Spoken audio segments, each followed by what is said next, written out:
bahwa ketenangan hidup itu bukan bukan ditimbang dari seberapa kekayaan kita, tidak. Orang yang sudah mati itu pun masih butuh yang namanya tenang. Buktinya dengan didoakan setiap hari, apalagi kalau masih hidup. Artinya kita juga masih butuh ketenangan. Orang yang sudah tidak bisa apa-apa, yang sudah mati, mereka saja ini masih butuh ketenangan, masih butuh doa-doa.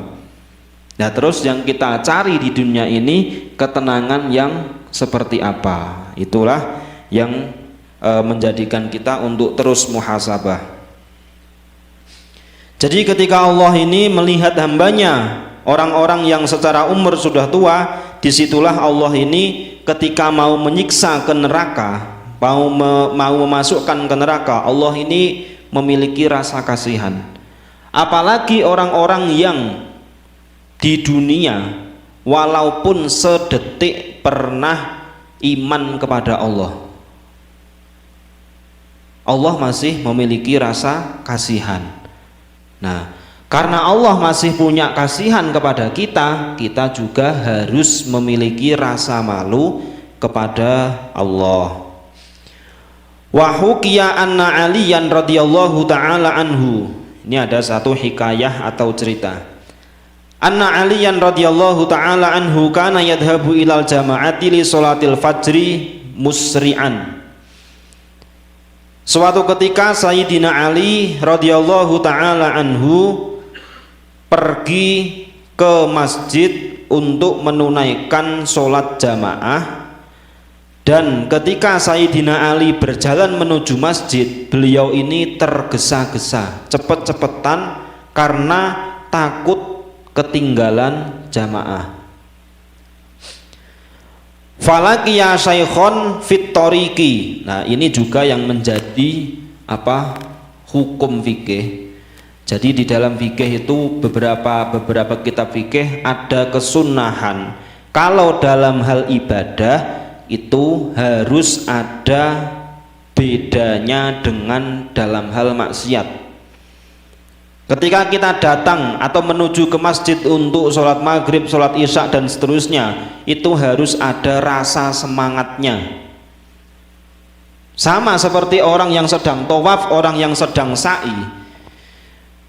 Kalau sa'i, orang yang jalan sa'i mau mendekati bukit Sofa dan Marwah, itu disunahkan untuk agak cepat sedikit jalannya. Tapi kalau sudah di jalan yang datar, itu boleh dengan jalan agak cepat atau jalan santai. Tapi ketika sudah mulai mendaki di bukit Sofa dan Marwah, itu disunahkan untuk jalan yang agak cepat. Makanya sa'i itu artinya jalan tapi agak cepat. Begitu juga orang yang tawaf, 3 putaran pertama itu disunahkan jalannya agak cepat. 4, 5, 6, 7 itu baru boleh biasa. Begitu juga kita ketika menuju masjid atau menuju ibadah apapun, itu disunahkan untuk jalan tapi agak cepat. Makanya dalam Al-Quran itu disebutkan wasari'u ila maghfiratin, bergegaslah menuju ampunannya Allah. Kalau menuju masjid, menuju taklim, menuju ibadah-ibadah yang lain kok tidak semangat, yaitu termasuk ciri-cirinya orang munafik. Innal munafiqina yukhadi'unallaha wa huwa khadi'uhum wa idza qamu ila sholati. Jadi orang munafik ini ketika sudah waktunya sholat, sudah dikumandangkan azan untuk sholat, mereka ini qaumu kusala, malas-malasan. Mas Anas sudah azan, kita masih santai-santai. Nah, itu adalah ciri-ciri orang munafik. Tapi meskipun munafik, itu tetap Tuhannya adalah Allah. Maka ketika kita takbir Idul Fitri, Idul Adha, itu usahakan jangan menyebut walau karihal munafikun, tapi hanya disebut walau karihal musyrikun dan walau karihal kafirun. Kenapa? Karena musyrik dan kafir mereka ini benci sama kita, mereka tidak percaya Allah sebagai Tuhan. Tapi kalau orang munafik, bagaimanapun mereka ini Tuhannya masih Allah. Suatu ketika pas Sayyidina Ali jalan menuju masjid, beliau ini berpapasan atau melihat orang yang secara umur sudah tua. Syaikhun itu orang yang tua, orang yang sudah tua. Yamshi qadamahu ala sakinati wal waqor. Yang mana Sayyidina Ali ini melihat orang tua itu jalannya sangat pelan. Jalannya sangat pelan ini bukan karena apa-apa, tapi karena kemampuannya untuk jalan sudah tidak bisa cepat. Jadi jalannya dengan cara pelan-pelan. Fi salakit tariqi wa ma marra Aliyun radhiyallahu ta'ala anhu. Dan di situ Sayyidina Ali tidak mendahului orang tua tersebut. Jadi ketika Sayyidina Ali ini jalan keluar dari rumahnya menuju masjid, di jalan ini di depannya ada orang tua yang jalannya sudah sangat pelan, dan di situ Sayyidina Ali tidak mendahuluinya. Takriman lahu, tujuannya adalah untuk memuliakan orang tersebut. Wa ta'dziman li syaibatihi hatta hana waqta tulu'i syamsi. Sampai-sampai Sayyidina Ali ini saking menghormatinya, saking memuliakan orang tua tadi ini, hampir-hampir matahari ini mau keluar, mau tulu'i syamsi. Artinya kalau sudah mau keluar mataharinya, waktu subuh sudah kelewat, dan efeknya Sayyidina Ali akan ketinggalan sholat subuh dengan cara ada.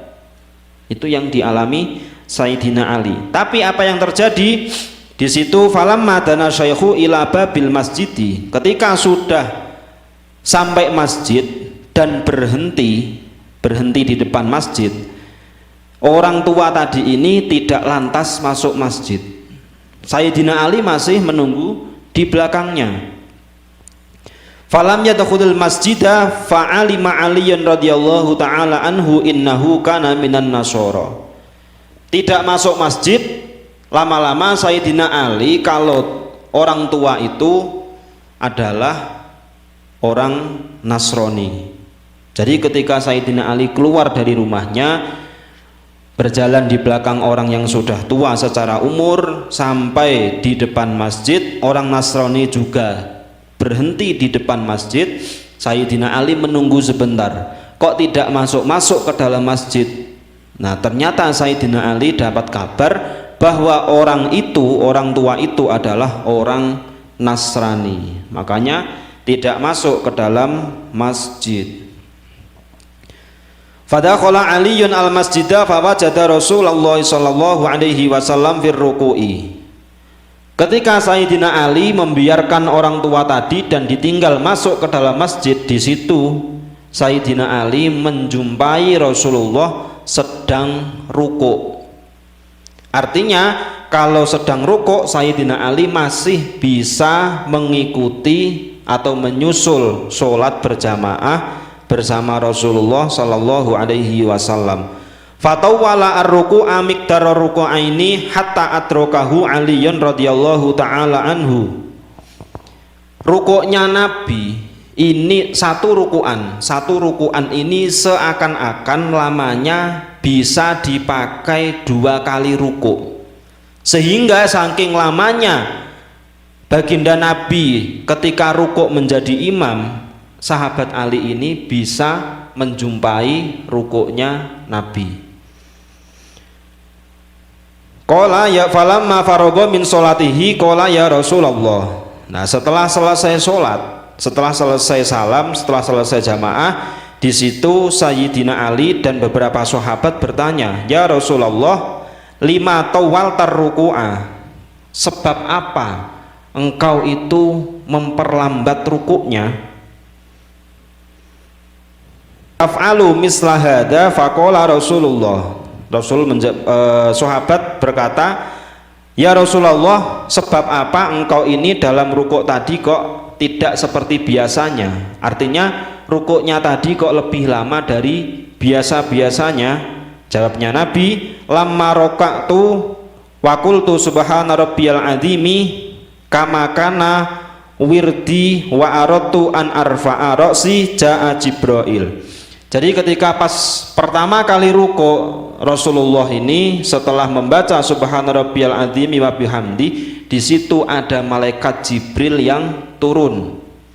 Ada malaikat Jibril yang turun, wa wada'a janahahu ala dhuhri wa akhadhani tawilan.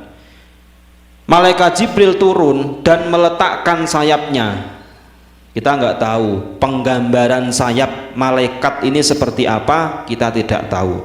Tapi secara riwayat malaikat ini meletakkan sayapnya di atas punggungnya baginda Nabi dan menjadikan Nabi rukuknya lebih lama. Yang biasanya rukuk hanya misalkan 5 detik, malaikat Jibril dengan meletakkan sayapnya kisaran 10 atau 15 detik.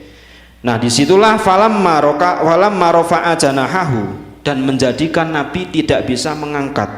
Jadi Nabi sudah ada niatan untuk iktidal, mengangkat badannya untuk iktidal, tapi karena di punggungnya ini ada sayap malaikat Jibril, disitulah Nabi tidak mampu untuk mengangkat. Falamma rafa'a janahahu rafa'tu ra'si wa faqalu lima fa'ala hakada faqala ma sa'altahu andalika fa hadara Jibril alaihi salam wa qala ya Muhammad. Baginda Nabi tidak tahu alasan apa yang menjadikan malaikat Jibril ini turun. Maka kemudian malaikat fahadara Jibril alaihi salam wa qala ya Muhammad turun lagi. Setelah salam, kan tadi pas rukuk malaikat Jibril turun. Ali sampai malaikat ini naik lagi.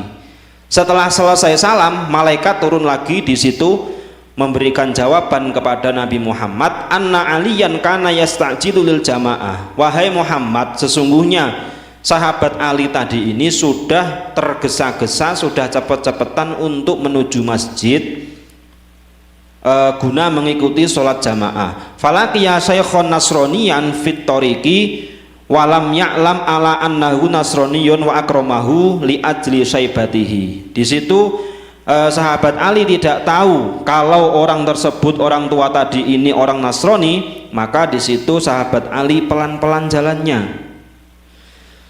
Tujuannya adalah untuk memuliakan karena umurnya sudah tua. Wa ma taqaddama anhu wa hafidha haqqahu fa amarani Allahu taala an akhadha kafir ruku'i. Jadi saya diperintah, malaikat Jibril diperintah oleh Allah untuk menjadikan Nabi Muhammad agar rukuknya lebih lama. Hatta yudrika ala sholatil fajri wa hada alaysa bi ujbin wa ajabal ujbi. Dan ini bukanlah dari suatu keajaiban, tapi memang Allah sedang menyuruh saya untuk bikin kamu rukuknya lebih lama sehingga Ali ini masih bisa mengikuti sholat berjamaah denganmu. Innallaha ta'ala amara Mikaila alaihi salam ayyakhudha syamsa. Ketika malaikat Jibril diperintah oleh Allah turun, maka malaikat Mikail diperintah oleh Allah untuk menahan matahari agar tidak keluar dulu. Jadi di situ juga malaikat ini saling kerjasama. Tidak hanya karyawan-karyawan Freeport saja, Pak. Malaikat pun juga ada kerjasamanya. Yang malaikat Jibril urusan sama Nabi Muhammad, yang malaikat Mikail urusannya sama matahari agar tidak cepat keluar, sehingga kalau keluar ini menjadikan sholatnya Ali menjadi sholat qadha. La tatul isam satawilan li ajli aliyin, itu semua hanya karena sahabat Ali. Ya, malaikat diperintah oleh Allah, dua malaikat diperintah oleh Allah. Ini tidak lain tujuannya untuk memuliakan Sayyidina Ali, karena Sayyidina Ali sudah memuliakan orang yang sudah tua.